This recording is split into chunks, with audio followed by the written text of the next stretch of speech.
Hollywood silver screen presenting Z dynasty. कहानी की शुरुआत में हमें कुंफू वॉरियर्स को दिखाया जाता है जो कि बादलों में उड़ रहे होते हैं। इस जगह का नाम किंग यांग था जिसके अंदर एक कुंफू स्कूल था और ये सभी लोग इसी स्कूल के स्टूडेंट्स थे।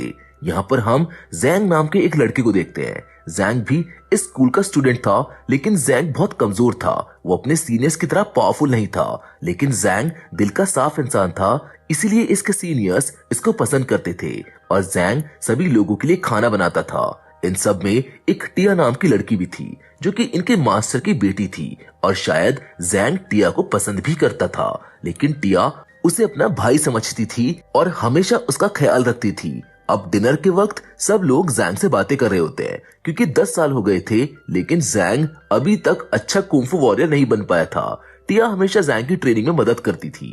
वो जैंग से कहती थी कि उसको सारा ध्यान लगाकर अपनी एनर्जी को बाहर लाना होगा, लेकिन जैंग कभी फोकस ही नहीं कर पाता था। वो टिया की ब्यूटी की वजह से डिस्ट्रैक्ट हो जाता था। तभी जैंग को याद आता है कि आज से 10 साल पहले इसी दिन इसके माता पिता को मार दिया गया था। ये सुनकर टिया जैंग को उसके गांव ले जाती है।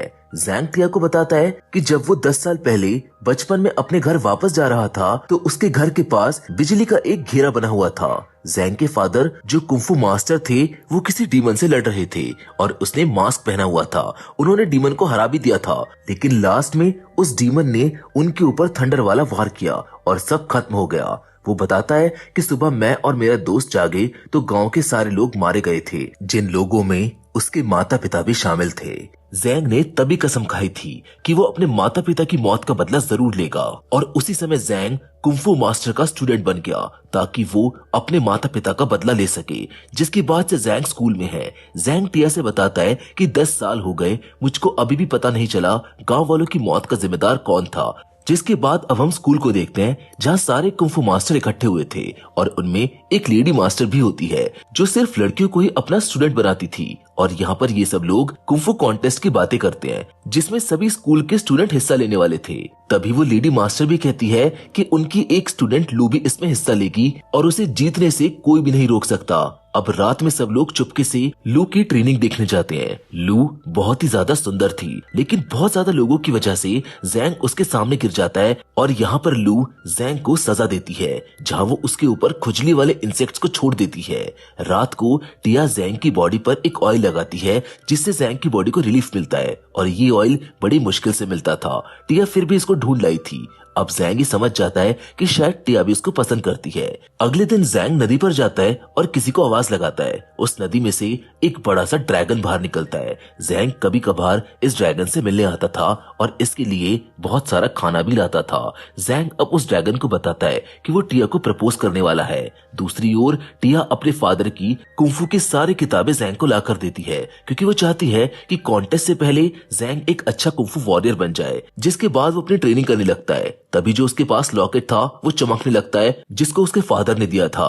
उन्होंने इसे बताया था कि ये बहुत ज्यादा पावरफुल है, लेकिन ये स्टोन तुम्हें अपने कंट्रोल में भी कर सकता है, इसीलिए तुम्हें इस स्टोन को एक गहरी खाई में फेंकना होगा। तभी से ये स्टोन जैंग के पास था और अब फाइनली वो इस स्टोन को फेंकने चला जाता है, लेकिन तभी वहाँ पर एक मंकी आकर जैंग को बहुत ज्यादा परेशान कर रहा होता है और वो उसके पीछे ही पड़ जाता है। वो मंकी जैंग से उस स्टोन को लेने के लिए उसके पीछे भागता है, जिसकी वजह से जैंग एक गहरी नदी में जा गिरता है जहाँ पर वो डूबने लगता है, लेकिन वो स्टोन उसे पानी से बाहर ले आता है। लेकिन बाहर निकलते ही वो मंकी दोबारा जैंग पर हमला करता है और उसको काट लेता है, जिससे जैंग के हाथ से खून निकलने लगता है। लेकिन देखते ही देखते वो स्टोन उसको अपने अंदर एब्जॉर्ब कर लेता है। तभी नदी की गहराई से एक मिस्टीरियस स्टिक बाहर निकलती है और जैंग का स्टोन इस स्टिक में जाकर मिल जाता है, जिससे एक बहुत ही ज्यादा पावरफुल स्टिक तैयार हो जाती है जिसका नाम ब्लड सकिंग बीड है। वही सभी मास्टर भी इस इंसिडेंट को दूर से देख रहे होते हैं। वो सब बात कर रहे होते हैं कि शायद ब्लड सकिंग बीड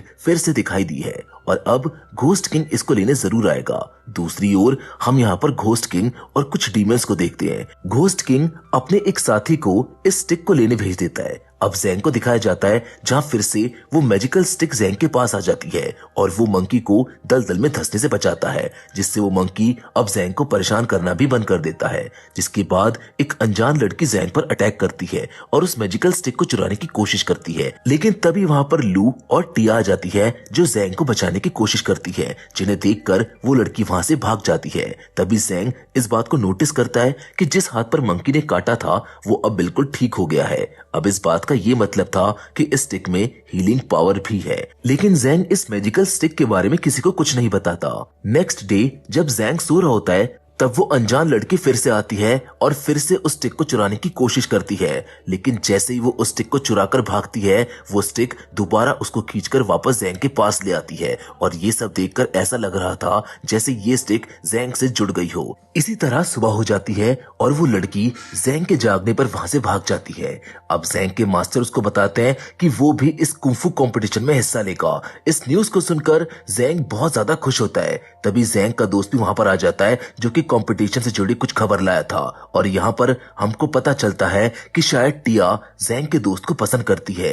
और जब ज़ैंग टिया और अपने दोस्त को एक साथ देखता है तो वो बहुत ज्यादा उदास हो जाता है और उसका दिल टूट जाता है। तभी वो देखता है कि कुछ लोग उसकी तरफ भागते हुए आ रहे होते हैं। वो लोग दरअसल उसी अनजान लड़की के पीछे भाग रहे थे, और इन सब को देखकर ज़ैंग भी वहां से भागने लगता है। वो भागते भागते एक पहाड़ के नीचे छुप जाता है, और अब वो लड़की दोबारा उस मैजिकल स्टिक को चुराकर भागने की कोशिश करती है, लेकिन वो स्टिक उस लड़की को बेहोश कर देती है। अब शाम को ज़ैंग उसके लिए खाना बनाकर लाता है, जहाँ वो लड़की ज़ैंग को मारने के लिए बिल्कुल तैयार थी, लेकिन जब वो ज़ैंग से बात करती है तो अपने प्लान को बदल देती है और वो दोनों बहुत अच्छे दोस्त बन जाते हैं। अब वो उसको नहीं मारती, जिसके बाद अगले दिन कंपटीशन शुरू हो जाता है और सभी स्टूडेंट्स जमा हो जाते हैं, जहां पर मास्टर उनको बताते हैं कि उनमें से सिर्फ 63 स्टूडेंट्स को ही बॉल के जरिए सिलेक्ट किया जाएगा, और जिसके पास भी नंबर 1 बॉल होगी वो सीधा सेकंड राउंड में चला जाएगा। अब बॉल्स को पकड़ने के लिए सभी कुंफू वॉरियर्स उड़ने लगते हैं, लेकिन ज़ैंग उड़ नहीं सकता था।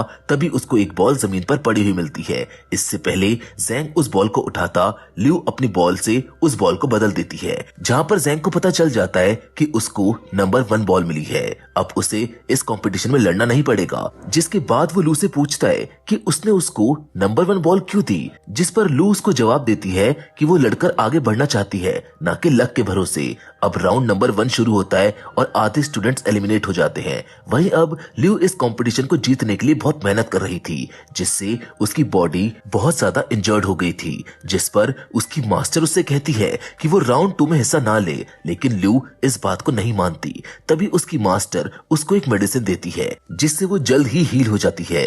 अब राउंड 2 में ज़ैंग की भी फाइट होती है, लेकिन उसकी स्पीड देख सामने वाला खुद ही बेहोश हो जाता है, जिस वजह से ज़ैंग जीत जाता है। अब रात को डिनर करते वक्त उसको पता चलता है कि उसके स्कूल से टिया और उसके अलावा कोई भी स्टूडेंट आगे नहीं जा सका, लेकिन वो सभी ज़ैंग के लिए बहुत ज्यादा खुश थे।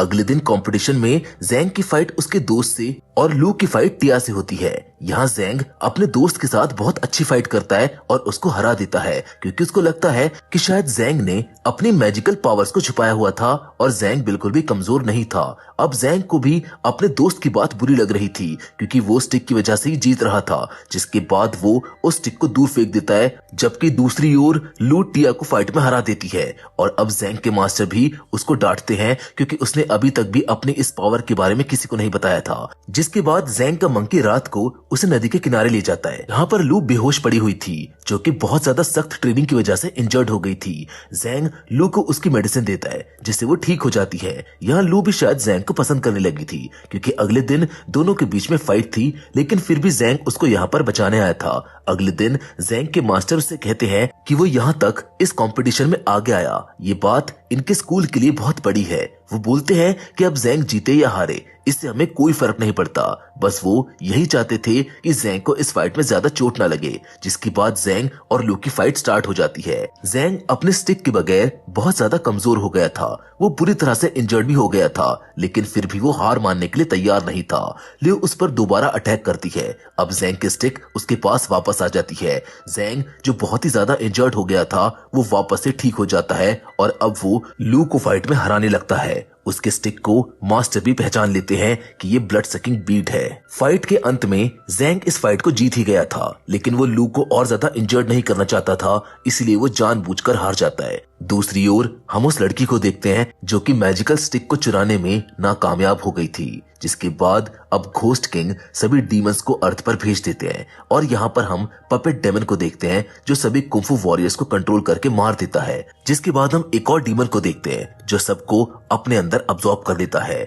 और ऐसे ही करके कुछ और डीमंस भी वहां पर आ जाते हैं जो सभी स्टूडेंट्स को मारने लगते हैं। यहाँ पर मास्टर को पता चलता है कि ज़ैंग इविल कुंफू का यूज कर रहा था और अब उसको मार देना चाहिए क्योंकि ये रूल्स के खिलाफ था और डेंजरस भी। तभी ज़ैंग का दोस्त यहाँ पर खबर लेकर आता है कि घोस्ट किंग के डीमंस ने सब पर अटैक कर दिया है, जिसके बाद ज़ैंग को मास्टर कैद करके चले जाते हैं। लेकिन तभी वो अनजान लड़की अपने मैजिक से ज़ैंग को यहाँ से आजाद कर देती है और उसे घोस्ट किंग के पास ले जाती है जो कोई और नहीं बल्कि उसके फादर थे।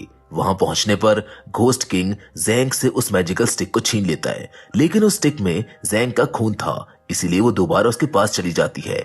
यहाँ घोस्ट किंग ज़ैंग को मारने लगता है, तभी उसकी बेटी उसको रोक लेती है, लेकिन घोस्ट किंग अपनी बेटी को ही बेहोश कर देता है। अब घोस्ट किंग और ज़ैंग में फाइट होने लगती है। ज़ैंग को बचाने के लिए सभी मास्टर्स और स्टूडेंट्स आ जाते हैं। सभी कुंफू वॉरियर्स घोस्ट किंग पर अटैक कर देते हैं, लेकिन घोस्ट किंग उनको मारते जा रहा था। इधर टिया और लू भी उस लड़की से फाइट कर रहे थे, लेकिन ज़ैंग इस लड़की को बचाने की कोशिश करता है पर वो इंजर्ड हो जाती है। जिसके बाद सभी मास्टर अपनी थंडर वॉर से घोस्ट किंग पर अटैक करते हैं। तभी ज़ैंग को याद आता है कि उस दिन भी उसके गांव पर ऐसी ही बिजली चमक रही थी जब 10 साल पहले उसके माता पिता और गांव वालों की मौत हुई। जिसके बाद वो सभी मास्टर के साथ मिलकर घोस्ट किंग को हरा देता है। घोस्ट किंग जाते हुए कहता है कि ज़ैंग के पास एक इविल वेपन है जो कि ज़ैंग को अपने कंट्रोल में करके तुम सबको मार देगी। जिसके बाद सभी मास्टर्स ज़ैंग पर अटैक करते हैं, लेकिन ज़ैंग उन सबको हरा देता है। अब ज़ैंग उस स्टिक के कंट्रोल में आकर पूरी तरह से इविल हो गया था। ज़ैंग को ये भी समझ आ गया था